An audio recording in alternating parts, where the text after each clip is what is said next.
He's not an influencer. He's not even American, but he just outsold half the industry with a whiteboard and a mic.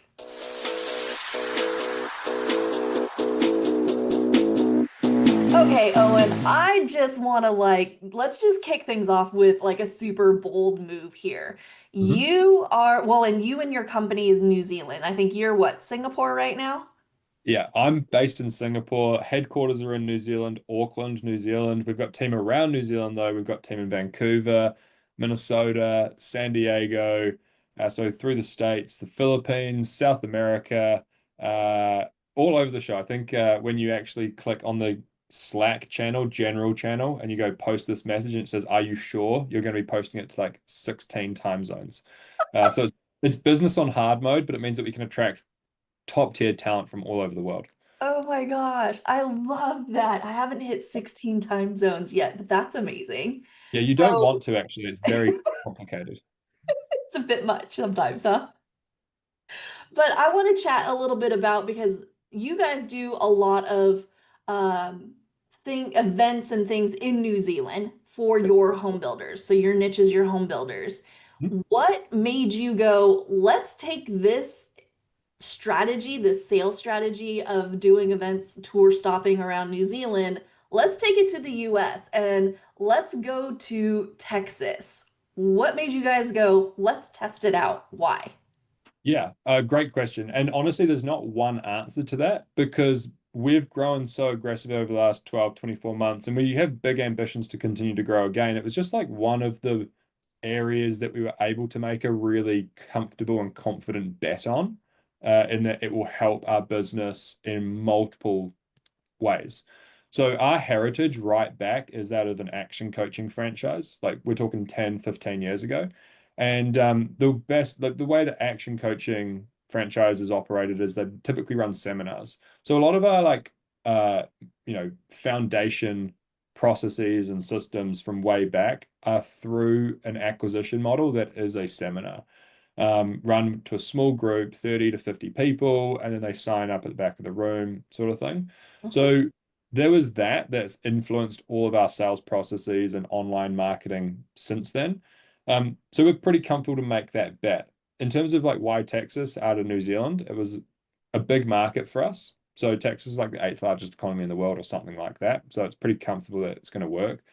Um, we have about 50% of our membership base in the US anyway. So we were Mhm. comfortable that like the message would resonate, that we've got good traction anyway, and we've got good credibility for case studies on slides and things.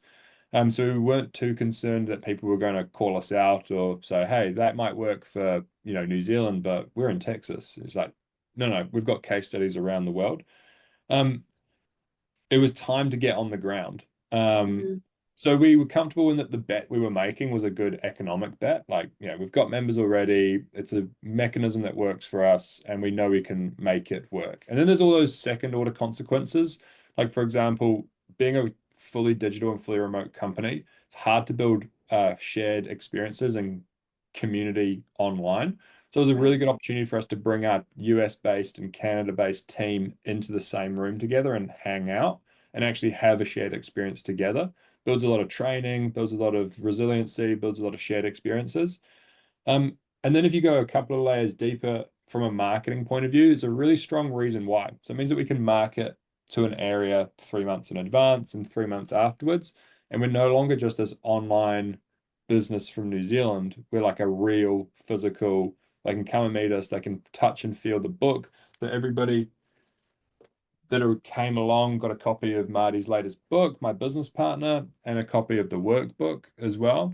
So it makes it a real tangible thing. So you can go home, talk to your wife, or bring your wife along, and she's not going to say, you're going to spend what to who are based in where, and you found them on the internet. Like, so it's a really good middle of funnel reason why we can market, we can direct people to there. So it's almost like you might have heard the phrase like the webinar that doesn't matter. It's kind of a little bit the same. It's like the event matters, but it also doesn't matter. It's like half the reason of doing an event is so you get to talk about doing an event, you know? So there's all these ancillary reasons. Our goal from here is to scale it out. very defensible because it's very hard to do. Much harder than a webinar, right? Where you can stay at home in your mum's basement and then run a webinar like any old competitor that pops up here, there, and everywhere. But bringing the team in, investing the time, the expense, all of that, like that's quite defensible. So it helps us to differentiate against other players that pop up every single day in the market because it's online coaching, right? It's easy to Yeah. enter. So Yeah. yeah, can't hang our hat on one reason we did it. There are many, many reasons that it's a good idea.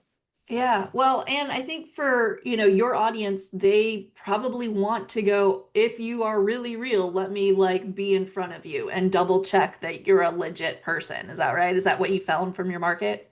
100%. I mean, our guys and gals build real things. They build custom homes, they do renovations and remodels. So they are physical, tangible, tactile, like, oh yeah, I built that.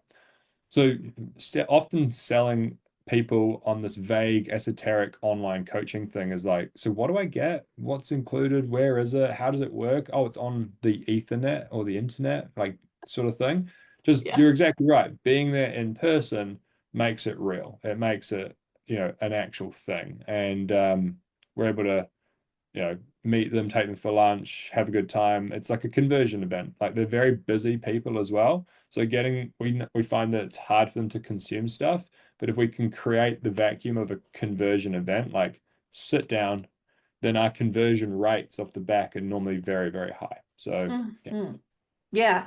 Well, and you do things quite interestingly. So our team went out to support you and find you venues and be Yeah. boots on ground. Yeah. Big shout out to Marcy. She's awesome. Yeah. Shout out to Marcy. Yeah. Yes. And she was saying that your process of when you're connecting with them and you're, doing the teaching from the front of the room, and then you have a way of connecting with the audience of what was it where they turn in a form or they get a gift if they give you a testimonial or something along those lines. Can you share that kind of piece of it? Because I've never really heard anybody use that before. Yeah, sure. So again, because our ICP or our ideal customer profile is somebody that builds real things.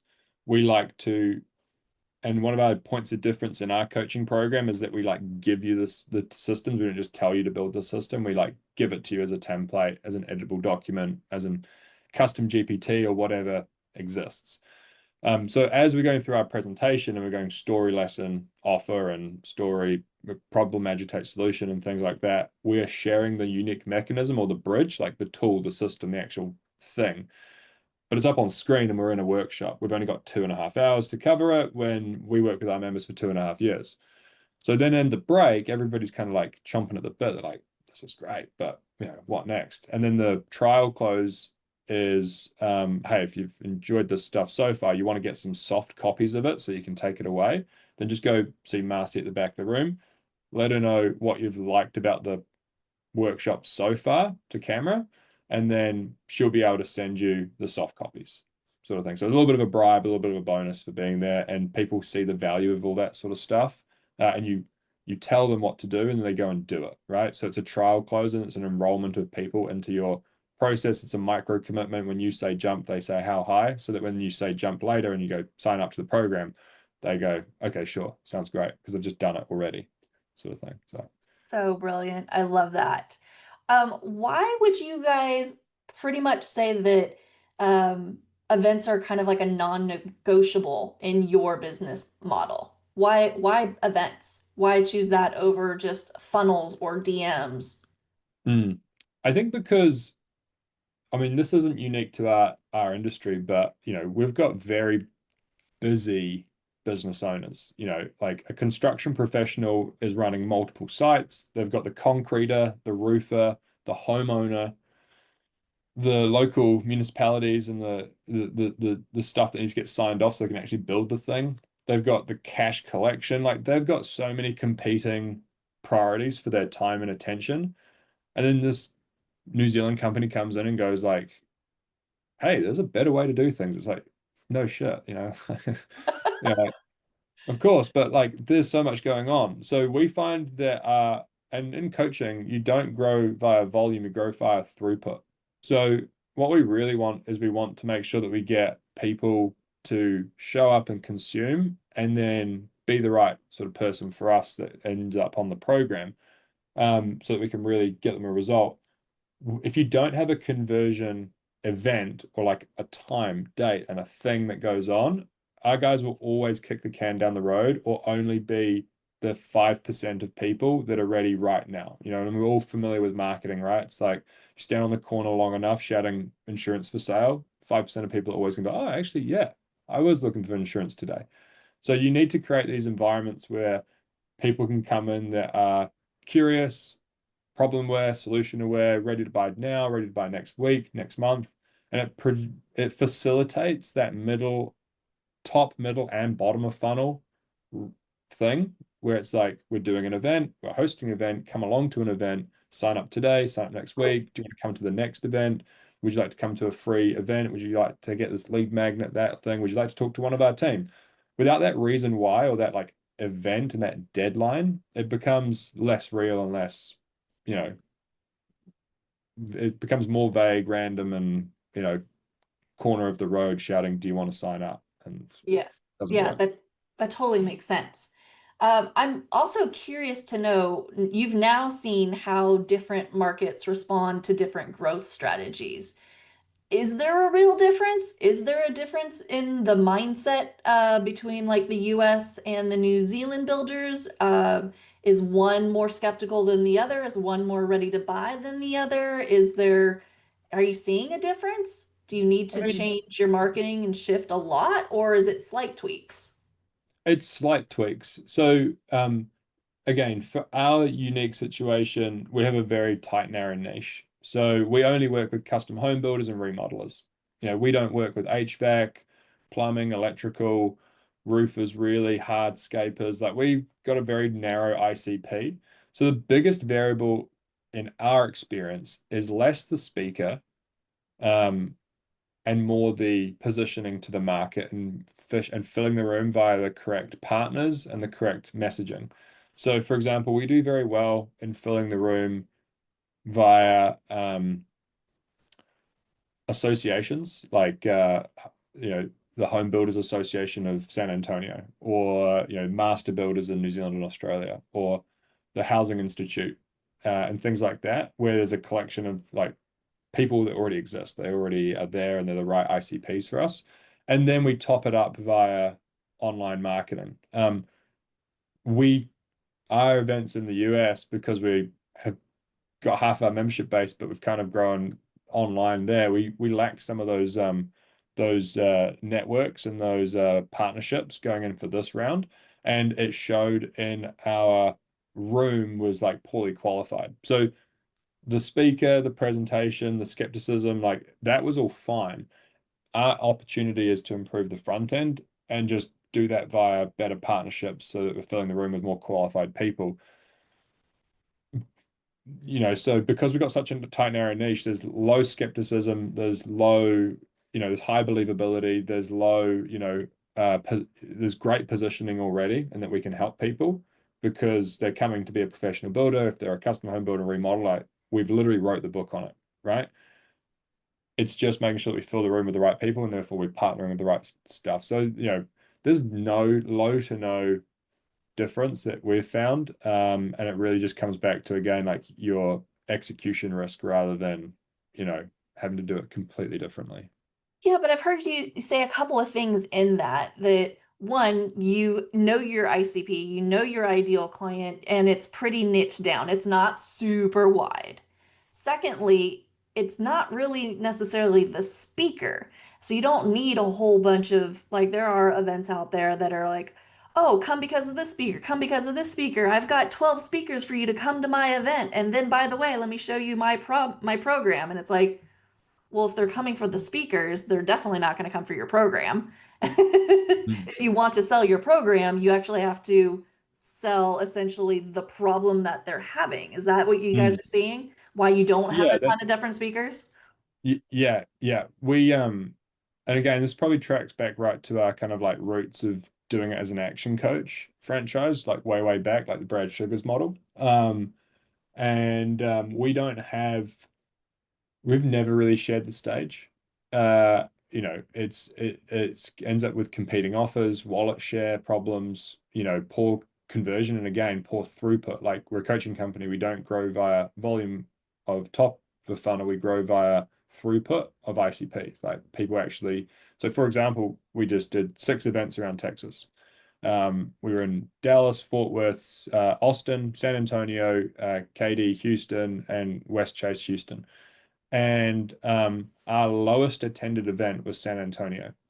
Yet the highest throughput was San Antonio, right? Hmm. And it's because even though there were only uh, like 12 buying units in the room or something, like 12 businesses, that those 12 businesses were the right fit. So in Houston, we had full rooms. We're rolling out tables at the back, setting them up so that people that have arrived late and brought their friends can actually have somewhere to sit. And we're oversubscribed. And for social media and for like your ego, you're like, yeah, we are the bee's knees. Like, let's go. But the reality is then like the sales team are like, oh, they actually all suck. They're poor leads and they're useless and they're wasting our time. So, again, it comes back to like having a really good solution to a unique set of problems and then training and drilling the team on process adherence of like how it's presented, how it's positioned, how it's delivered in the room. And we're quite good at that because we're quite good at building sales teams already. And sales teams is 80% process adherence. And it's almost the same with, presenting a workshop. It's like, no, no, you're not LeBron James on and just go and do what you want. It's process adherence. There are slides, there is script, there's even down to tonality and delivery of the joke, you know, Yeah. and it's all that. So, it isn't really about the presenter. The presenter is table stakes. You got to have somebody good, obviously, but it's not like the biggest variable in our experience. The biggest variable is making sure that the right people enter the room to start with, and it's way back upstream with the marketing and the positioning and the partners that you go with. That's insane. I love that. What I know you guys definitely have a marketing brain. Um, I'm curious to know what do you guys see working right now in your client attraction? Are there any lead gen strategies that are kind of outperforming things better this year than last year, or anything like not working for you that used to be gold? Yeah, good question. And it's funny, we caught up, and I think you're friends with them as well, like Ryan Dice and Richard Lunder. Yeah. Uh-huh. Yeah, we went for dinner with them in Austin. Great guys. And me and my business partner Marty were very humbled when they both said, "Oh, you guys are great marketers." And then you say again, it's funny because from our point of view, we're actually not executing our marketing to the level that we believe we could be doing it at. And it's very disappointing. And realistically, the reason we're successful is because we actually stopped optimizing our marketing and started maximizing it. So rather than tweaking this, changing that, thinking that we should update this and improve that, the last 12 months or 24 really, we've just maximized it. We've made sure our unit economics are correct, and then we've whacked it up to 1,000. So I think that you can get stuck in the weeds quite often going, change the hooks. And this is all true. But as a business owner like you and myself, that's for your team to optimize, and it's for you to make sure that the economics work and that we're maximizing and pushing hard when it works. So, for example, your CAC to LTV typically needs to be between, or 100% needs to be above, 3 to 1. There's 1 to 3, sorry. So you need to be returning 3 times your CAC. And if it's up towards like 10 plus, it's absolute go time. Like you shouldn't be worried about any of the little rounding errors here or there. You should be going really hard, and you should be doing that on a funnel basis and as an overall basis. So what we're doing, to answer your question, is we're looking at making sure that each funnel, so our book funnel, our lead magnets, our event funnel that we're talking about today, um, and then what else have we got?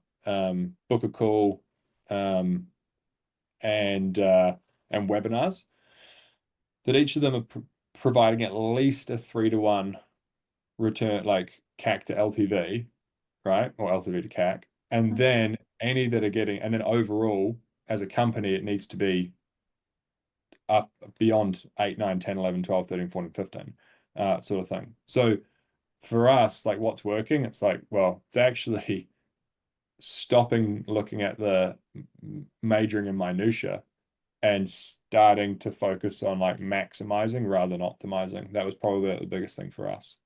That's fantastic. Do you see your audience, your builders warming up to AI at all or automation, or are they kind of resisting it?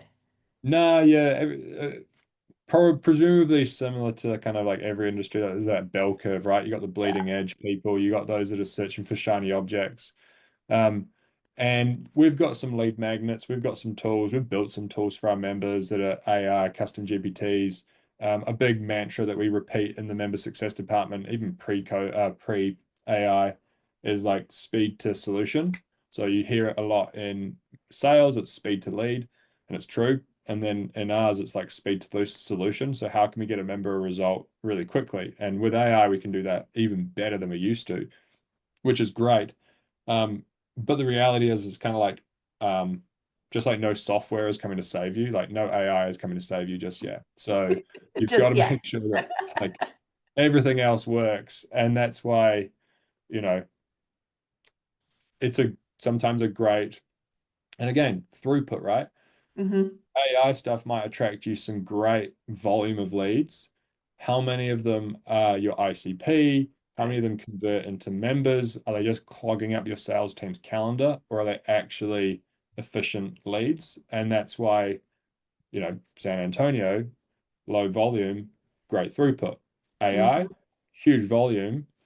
Sometimes the throughput's pretty mediocre. And then sometimes you even have knock-on effects because the person searching for that um, that quick, cheap, easy peasy solution usually doesn't have a great business. And then they become AR and a receivable and debtor problems down the track. So you end up with these false positives where you think, oh, like we had this lead magnet running for ages. It was called the 287 point quality control checklist, right? Well, Okay. many things wrong with that. One, it appealed to people that needed help doing good building work, right? So probably not good builders. Two, it appealed to people that were still on the tools and unable to grow their business by stepping off the tools, right? So they had smaller companies. So it got a huge volume of leads. It clogged up the calendar, but we'd go, fuck, we're booked out. How damn good. And then it would turn into clients, and that's cool. But our sales team are such savages that sometimes those people shouldn't be on the program. They came through. And then there'd be accounts receivable and debtor issues on month like 9, 10, 11, and 12, right? Hmm. So um, even though the funnel might look profitable, when you go CAC to LTV and they churn out after just 4, 5, 6, or 7 months, Yeah. they're terrible. So, that's kind of like the same argument with the AI. It's like, yeah, there's some great hooks and some great angles and some shiny objects, and it's all beautiful. And sometimes I get lots of leads, but like, yeah, if they don't turn into like a member that stays with you for 5 years, then, you know, I'd rather do those lead magnets and stuff. And for us, that looks like a hybrid of aspects of AI, maybe for the hook, but the solution is a bit different. But yeah. I want to jump into that real quick if we could. You said it's not a client that would stay for 5 years. Mhm. I don't know if there are very many business owners looking at the retention piece of their clients. What is it that you guys are doing or looking at or tracking or making it so people want to continue to stay with you and renew with you year over year? So great question. Because I don't think this gets spoken about enough in particularly coaching companies Mhm. like ours, right? And ultimately, like retention and churn rate is like the silent killer or the reason why you'll actually build a valuable business Mhm. that is meaningful. Um, because everybody's attracted to the growth, the Right. shiny stuff at the front end. So we track our members join us on a monthly recurring basis. They're under agreement. Um, but ultimately we measure churn on a monthly basis. And our churn rate is somewhere between 3 and 4% monthly sort of thing. Now we do that in a bunch of different ways. There's no silver bullet. But our internal mantra is like retention equals relationships times by results times by runway. Anything times by zero is zero. So you need to get a member a result, speed to solution, right? And you need to define what that result actually looks like. For us, it's buying them back 12 hours a week and increasing their gross profit by $108,000 minimum, right? So, anything that's outside of those results is like icing on the cake, but ultimately like speed to result, speed to solution. Anything times by zero is zero. If they don't get that, the rest of it's written on them. You can have a great relationship with them, but then you end up putting a lot of eggs in the basket of the coach. So you need to build and foster relationships amongst the community so that they've got like a peer, they've got a hero, somebody to aspire to be, and then they've got a Sherpa or a guide, somebody to like lean on. So building that relationship. And then third and finally, it's runway. So most people will graduate from coaching programs going, oh, Shay, it's been fantastic. Like I'll just go and implement.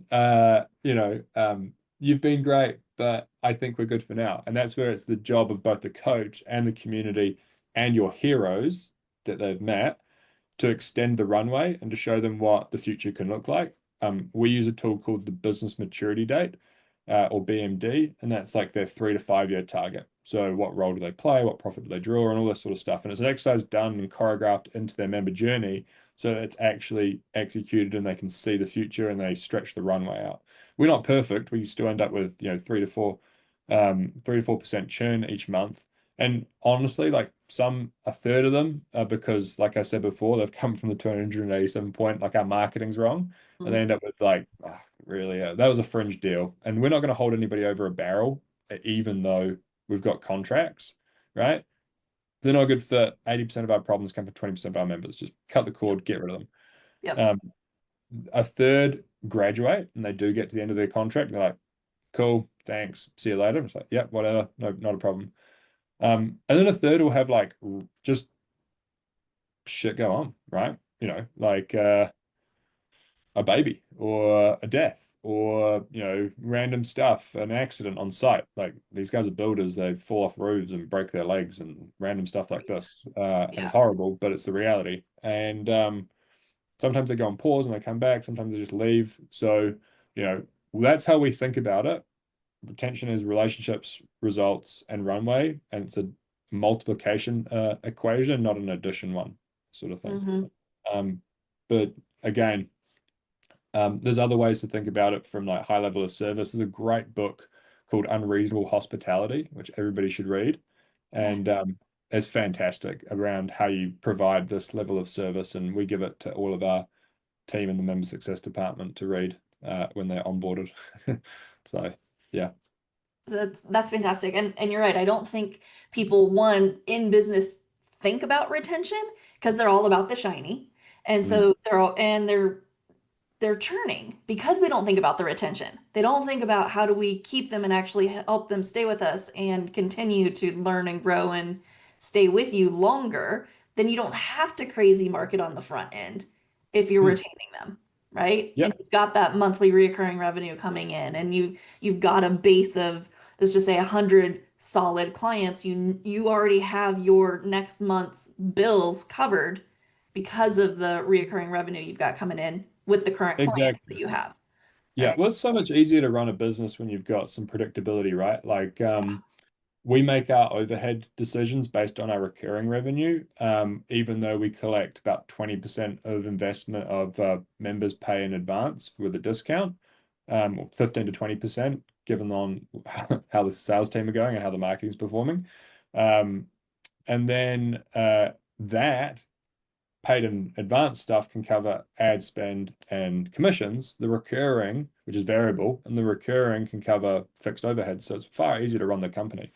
And then it's far easier to like understand the math that is associated with running a company. Like, at the risk of turning this into like um, you know, a whiteboard session, I think like it's very valuable for everybody to understand like the math associated with, running a recurring revenue business, which is, subscription ceiling or the rate that you can actually grow to is mappable, and it's new members divided by churn rate. So if you assumed like you get good at sales and you bring on 60 new members, per month, and you divide that by a churn rate of 10%, so 0.1, right? You end up with a subscription ceiling of only 600 people. You will never Mhm. grow beyond that.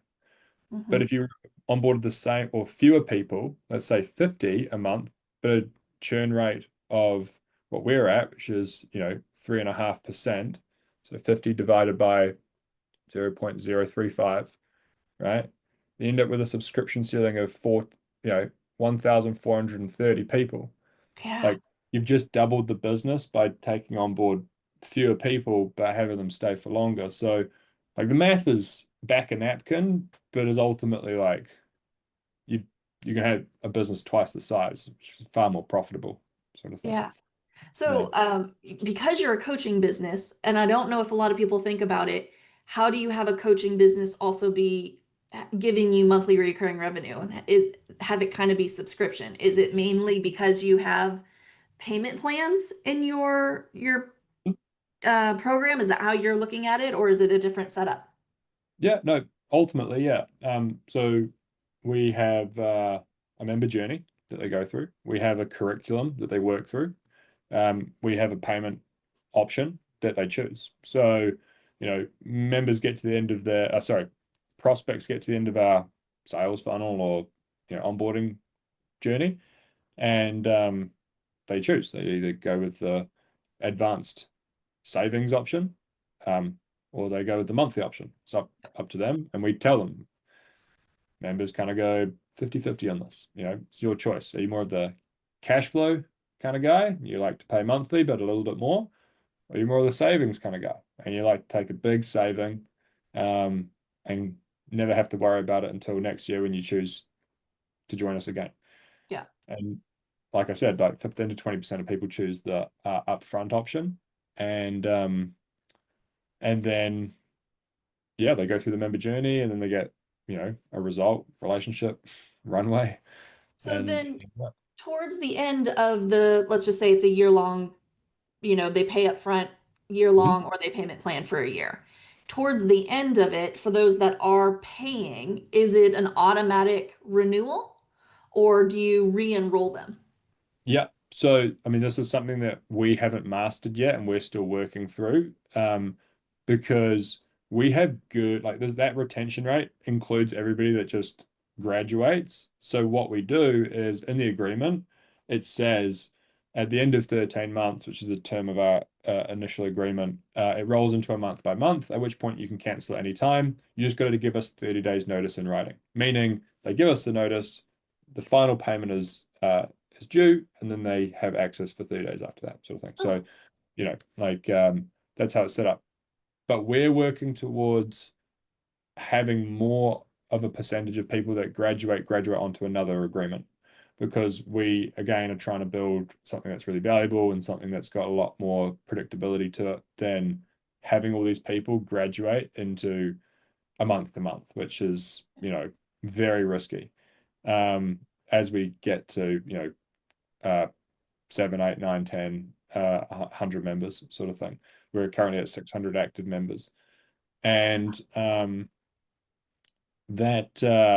that method of getting them to actually sign rather than be on the risk reversal, like, yeah, you could leave at any time, has been an interesting one to navigate. But ultimately, it's just an exercise in the same stuff, just done well, right? Get them a result. So identify what that result looks like in year two, connect them with a high level community and better relationships, and then extend the runway so that they get excited, ambitious, and then we're the only place or one of the best places in the world for them to achieve those results, sort of thing. So, you know, it's all part of like choreographed sales funnel or member journey, right? Like we make yeah. it exciting for them. We send them a piece of cake.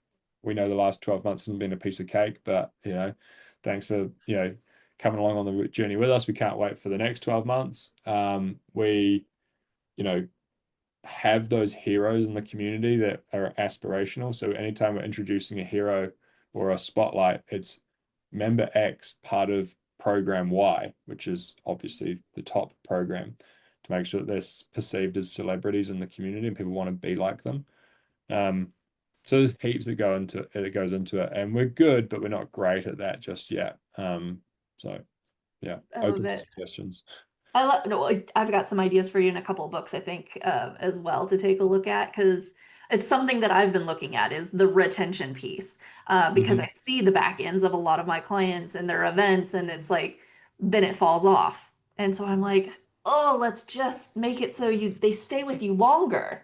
Then you don't Mm. have to do a whole bunch of the front end pieces. Mm. So it's something I've been diving into more and more for sure. Nice. But I'm curious for you, like you guys are international. You Mhm. know, you're growing all over the place. You're global. Is there something on the horizon? Like, is there something next in your marketing or you're experimenting, something you're thinking about scaling bigger in a different direction? Is it the retention piece that you guys are focusing on next? Like, what is next for you?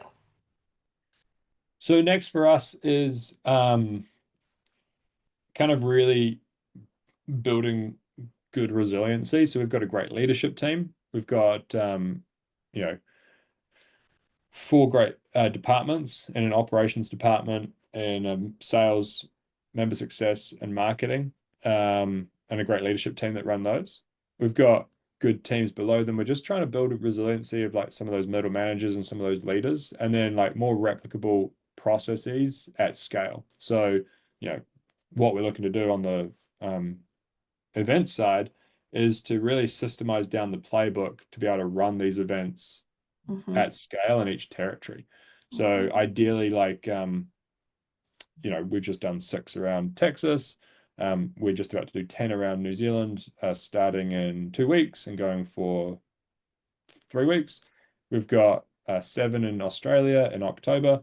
Um, and then next year we want to do approximately sort of 25 in New Zealand, 25 in Australia, and somewhere in the region like 45 around the US and Canada, sort of thing. So it's just about working through that playbook so that it can be done at scale. We can appoint a great leader, a great team, make sure that we've got who do we go to for marketing? How do we work with Shay and Marcy for logistics? How do we train a speaker, get the team in? How do we provide it as career progression for everybody? How do we you know make that almost like its own P&L, its own business unit, and that funnel by and large to Hmm. be at a minimum of a 3 to 1 CAC to LTV slash how could it be even better? But again, there's so many ancillary benefits to events, like I've already said at the very beginning, that we're comfortable for them to be closer to that 3 to 1 rather than that 10 to 1, Hmm.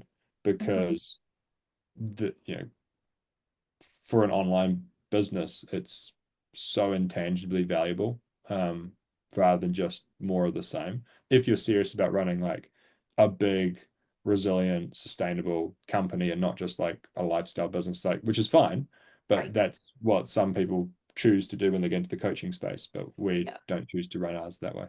Yeah, I'll have to send you the link to the interview I did with Ryan Dice. We talked about how they grew and scale TNC and eventually sold the event company or, to an event Yep. company, that entity, and Yep. talked about having like its own P&L and all that jazz. But what I Exactly. hear you saying here is like you're looking to grow your team.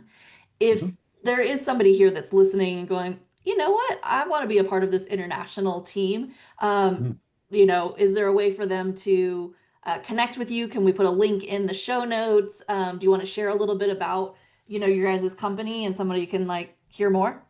Yeah, of course. Yeah. So reach out to me directly, Owen at theprofessionalbuilder.com. Find me on Instagram, Owen from TPB, or um, apply on our careers page. Our careers page is on our website and it'll be in the show notes below. And we're always looking for like talented individuals across the company. We subscribe to Netflix's No Rules Rules kind of philosophy where we're a sports team, not a family. We're always looking for people that want to win the championship with us. We're looking for talent density. So sales, member success, events. We're wanting to run and build out a network of events around all of our territories, do like 100 events a year, whether that's on the growth side, so the marketing, whether it's on the logistics side, so making sure that the ship stays off the rocks, or that's on the presenting and closing side. So, presenting one of our 3 workshops, making sure that you're excellent on stage and that you can get a good commission check off the back of it as well, so it works for everybody. So yeah, if that sounds like you're an ambitious go-getter with high intensity, high curiosity, then please get in touch, and we'd love to hear from you. I love it. I love it. We'll have the links and the ways to connect with Owen in the show notes. Last question for you, Owen. Is there an insight or a takeaway that you would like to leave everybody with today, whether they're looking to utilize events to grow their business or just business in general?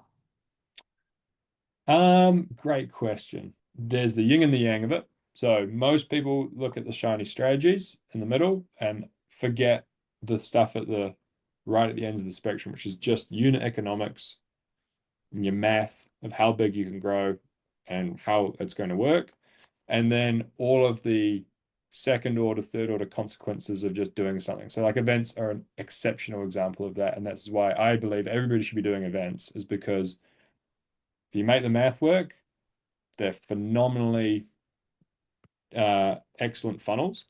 And if you're wanting to grow a big business, they're exceptional, reasons why, for your team, for career progression, for partnerships, for associations, for reason why you're marketing into somewhere 3 months earlier and 3 months later. So both the intangibles and the tangibles totally stack up. That's what I'd say. I love it. I love it. Thank you so much for being on with us today. And I want to thank our audience for joining us on another episode of Creating Powerful Impact.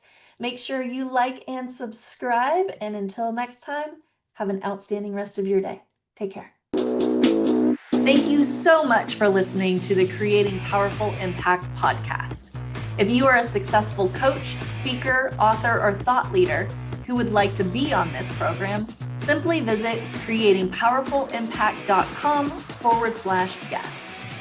If you are someone who got something out of this interview, would you please do me a favor and share this episode on social media? Just do a quick screenshot with your phone and text it to a friend or post it on your socials.